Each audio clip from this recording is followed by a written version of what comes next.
Nah, bagian kedua dari pelaksanaan adalah pengelolaan resiko.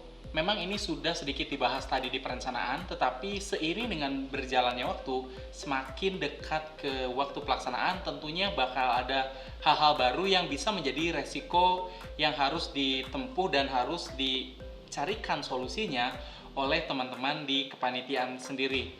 Jadi secara garis besar, kita bisa membuat semacam tabel yang terdiri dari 3 kolom. Yang pertama adalah resiko, jadi kita mengidentifikasi resiko apa saja yang akan terjadi atau kemungkinan terjadi ketika waktu dilaksanakannya acara tersebut. Nah, yang berikutnya adalah rencana mitigasinya. Apa hal-hal yang bisa mengurangi resiko tersebut yang bisa dilakukan oleh tim ini. Dan yang terakhir, walaupun kita sudah berusaha memitigasi resiko yang akan terjadi ini, tentunya kita memerlukan rencana cadangan karena ada kemungkinan resiko tersebut tetap berjalan dan kita tentunya tidak bisa hanya pasrah saja kan. Nah, oleh karena itu, resiko ini secara garis besar karena fokus kita memang adalah akan membuat kegiatan yang berdampak positif, kita setidaknya bisa membedakan dua jenis resiko. Yang pertama adalah resiko di mana tujuan atau dampak positif dari si kegiatan ini tidak terlaksana. Jadi semua yang berhubungan dengan resiko tidak terjadinya dampak sosial atau dampak positif dari acara ini harus diidentifikasi. Ini biasanya untuk memudahkannya teman-teman bisa kembali recall atau teman-teman kembali melihat dokumen ketika teman-teman membuat log frame. Di si asumsi itu, apabila asumsinya tidak terjadi, itu adalah salah satu resiko yang bisa terjadi yang bisa membatalkan atau tidak menghasilkan dampak yang diinginkan. Resiko kedua adalah resiko yang berdampak terhadap operasional dan tidak berdampak langsung terhadap dampak yang ingin kita ciptakan. Jadi secara sederhananya, ini adalah resiko yang berdampak terhadap faktor 5W1H yang telah kita bahas tadi. Jadi mungkin kita bisa kasih contoh ya. Kalau misalnya apa contoh resiko yang bisa berpengaruh tidak tercapainya dampak yang kita inginkan. Misalnya karena kita ingin mengundang anak dan orang tua ke si festival baca ini, salah satu resikonya adalah orang tuanya nggak bisa hadir dengan alasan apapun. Ada yang lupa, ada yang memang ada pekerjaan misalnya. Sedangkan untuk kesuksesan acara ini memang harus ada anak dan orang tuanya karena ada sesi untuk orang tuanya juga kan. Lalu rencana mitigasinya apa? Mungkin seminggu atau 3 hari sebelumnya kita ingatkan dan kita undang kembali. Jadi kita bisa mengkonfirmasi siapa-siapa saja yang bisa hadir. Lalu apabila sudah dilakukan pencegahan seperti itu, tapi ujung-ujungnya memang mereka tidak bisa hadir orang tuanya, apa yang harus kita lakukan? Kita harus punya rencana cadangan kan? Jadi di kolom ketiganya itu tuh, di rencana cadangan, bisa saja misalnya salah satu solusi yang bisa kita ambil adalah oke, kalau gitu beberapa murid yang tidak bisa datang orang tuanya mungkin bisa kita lakukan penjemputan. Tetapi mungkin ada ininya ya, ada tanggung jawab dari salah satu guru sebagai penanggung jawabnya. Karena kan kita tidak mungkin main jemput-jemput aja ya kalau anak-anak ya. Itu misalnya salah satu contoh pencegahan agar dampak yang kita inginkan tetap terjadi. Lalu contoh misalnya resiko yang sebetulnya tidak terlalu berdampak langsung terhadap dampak yang ingin kita inginkan. Salah satunya misalnya bagaimana kalau hujan. Karena kan si festival baca ini di tempat terbuka ya. Jadi kalau misalnya hujan bisa bubar tuh ya, apalagi kan kalau festival baca pasti melibatkan banyak buku di situ kan. Mungkin salah satu rencana mitigasinya adalah mungkin kita perlu menyediakan tenda di salah satu spot tertentu agar kalau misalnya kita hujan ya kita bisa masuk ke dalam tenda tersebut dan meneruskan kegiatannya. Tapi nih itu kan rencana mitigasi yang ini ya cukup solutif sebetulnya. Tapi kalau ternyata hujannya gede banget nih, terus badai gitu, apa yang harus kita lakukan? Kita harus punya rencana cadangan kan? Nah, salah satu rencana cadangannya misalnya, berarti kita harus mencari tempat di mana di lapangan tempat festival bacanya itu ada gedung yang kita bisa masuki sehingga ketika keadaan sangat darurat sekali kita bisa masuk pindah ke situ. Walaupun mungkin keadaan tidak sepenuhnya ideal ya, tetapi tetap bisa menyelamatkan acara supaya bisa berjalan sebagaimana yang kita inginkan.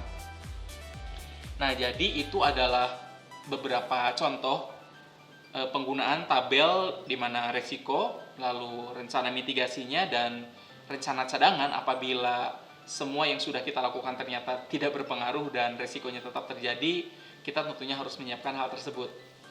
Nah, salah satu pencegahan banyak miss atau banyak hal-hal yang tidak direncanakan ketika kita laksanakan acaranya adalah sebetulnya beberapa hari sebelum acara kita bisa mengadakan rapat teknis dan kita bisa membuat semacam checklist apa-apa saja yang harus kita periksa sebelum pelaksanaan atau hari H kegiatan yang kita laksanakan itu.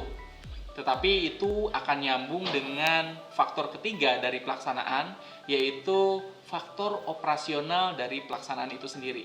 Kita langsung masuk ke bagian berikutnya. Nah, untuk pelaksanaan sekarang kita masuk ke bagian yang terakhir, yaitu ya pelaksanaannya itu sendiri gitu. Jadi sebetulnya dalam pelaksanaan itu dibagi dalam dua hal lagi sebetulnya. Yang pertama adalah kita sebut saja pra-pelaksanaan. Jadi ini adalah beberapa waktu sebelum kita benar-benar melakukan hari H. Di situ tetap harus ada titik di mana kita berdiskusi lagi, memeriksa semua kelengkapan apa saja yang harus kita lakukan.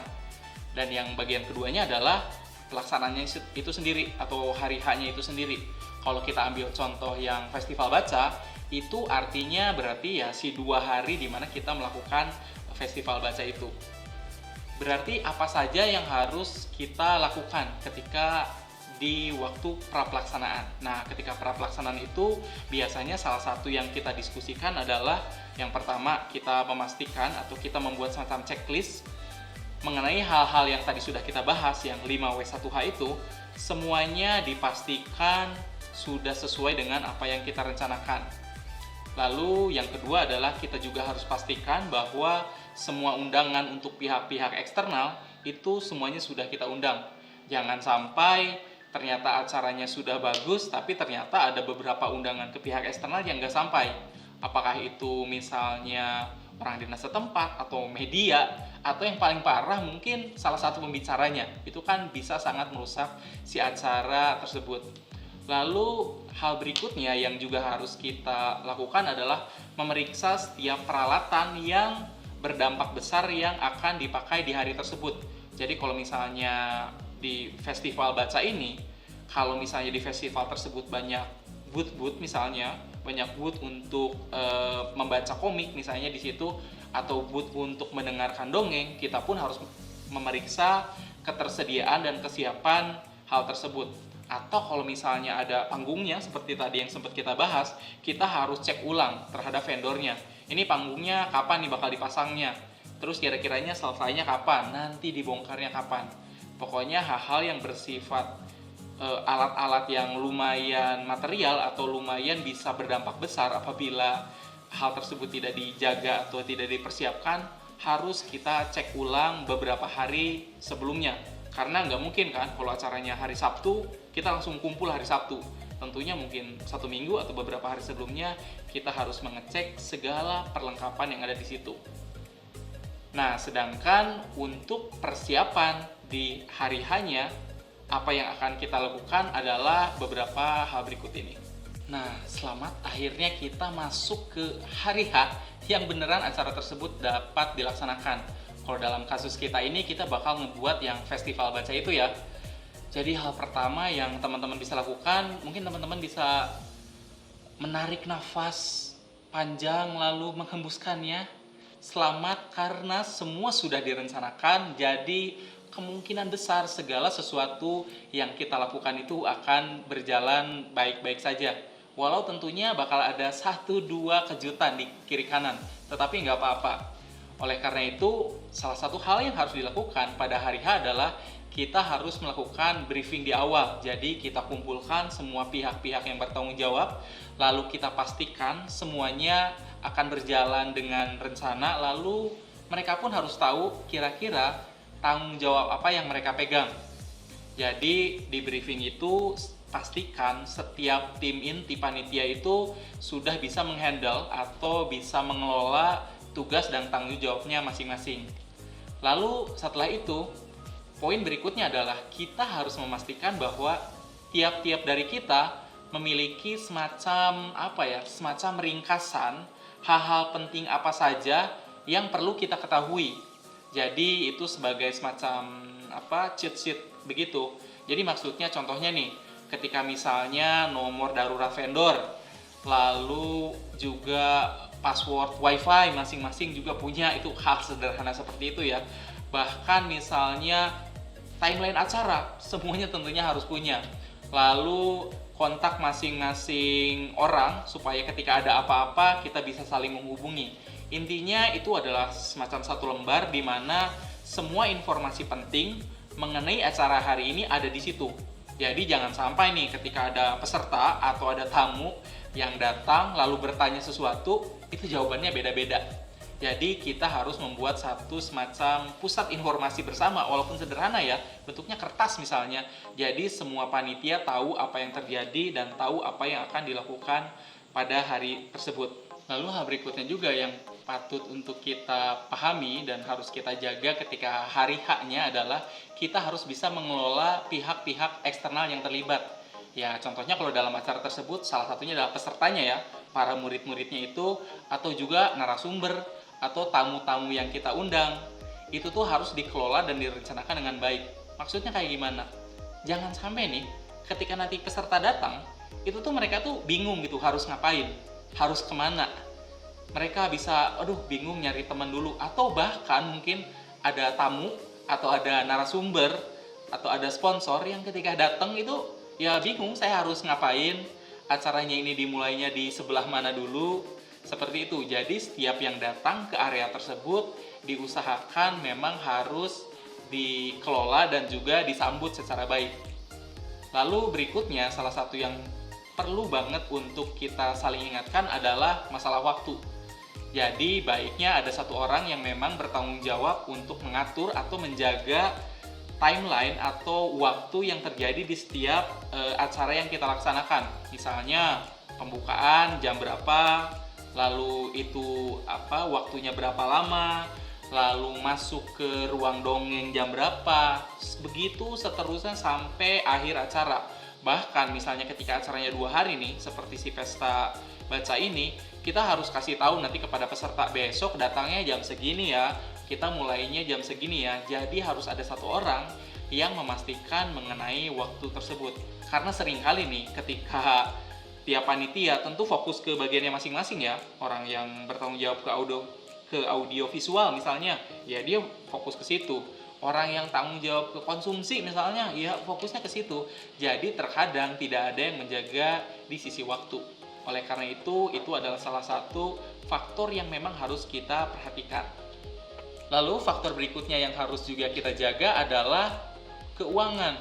Ini kita sering banget nih ketika kita bikin acara, tiba-tiba ada pengeluaran nih, karena pasti ada aja pengeluaran mendadak. Aduh ini nih, orang yang ngebuat panggungnya minta sekian ratus ribu nih untuk sesuatu hal gitu, karena ada darurat. Itu kita main kasih-kasih aja karena memang tidak ada waktu untuk berpikir ya, dan harus mengambil keputusan dengan sangat cepat. Nah, oleh karena itu, setiap ada pengeluaran seperti itu, wajib kita catat dan kita simpan buktinya. Karena itu akan sangat membantu dan berguna buat kita ketika kita membuat laporan pertanggungjawaban, supaya tidak ada uang pribadi yang terpakai tapi tidak bisa dipertanggungjawabkan, atau bahkan mungkin si acara ini sangat tidak terkontrol secara keuangan kalau memang hal tersebut diabaikan begitu saja. Oleh karena itu, selalu ingat ketika ada pengeluaran atau pemasukan darurat di hari H, selalu catat dan simpan buktinya. Selain itu, satu hal juga yang perlu jelas nih ketika dalam hari H-nya, harus jelas sistem komandonya. Mungkin ini tadi sudah kita bahas di SDM, tapi saya rasa ketika hari H itu layak untuk ditekankan lagi. Jadi misalnya ketika ada satu hal darurat yang terjadi, itu tuh harus jelas siapa pengambil keputusannya. Jangan sampai salah koordinasi. Misalnya seharusnya saya nih sebagai koordinator event, yang misalnya bisa memindahkan si acara dari si panggung utama gara-gara hujan nih, pindahin ke tenda misalnya. Itu keputusannya di saya karena itu keputusan yang lumayan berdampak besar. Tapi gara-gara hujan gerimis dikit nih, ada satu orang langsung bilang, "Ayo pindah-pindah." Itu kan bisa terjadi kesalahpahaman di dalam panitia sendiri kalau tidak jelas siapa yang bertanggung jawab terhadap apa. Oleh karena itu di briefing ini harus kembali disampaikan. Dan yang terakhir dari saat pelaksanaan adalah sesuatu pasti ada yang tidak terkendali dan salah. Nggak apa-apa, jangan emosi, jangan marah dan kehilangan fokus. Kita selalu ingat, fokus kita adalah memberi dampak yang tadi udah kita oret-oret tuh di awal tuh, kepada orang-orang yang kita undang, kepada peserta kita, kepada orang-orang yang memang kita libatkan. Jadi selama dampak positif tersebut tidak terlalu terganggu nih oleh kejadian 1-2 yang tidak sesuai dengan rencana, ya nggak apa-apa. Lanjutkan saja, tetap fokus terhadap tujuan kita untuk membuat dampak positif buat sekitar dan juga buat orang-orang yang ada di sana.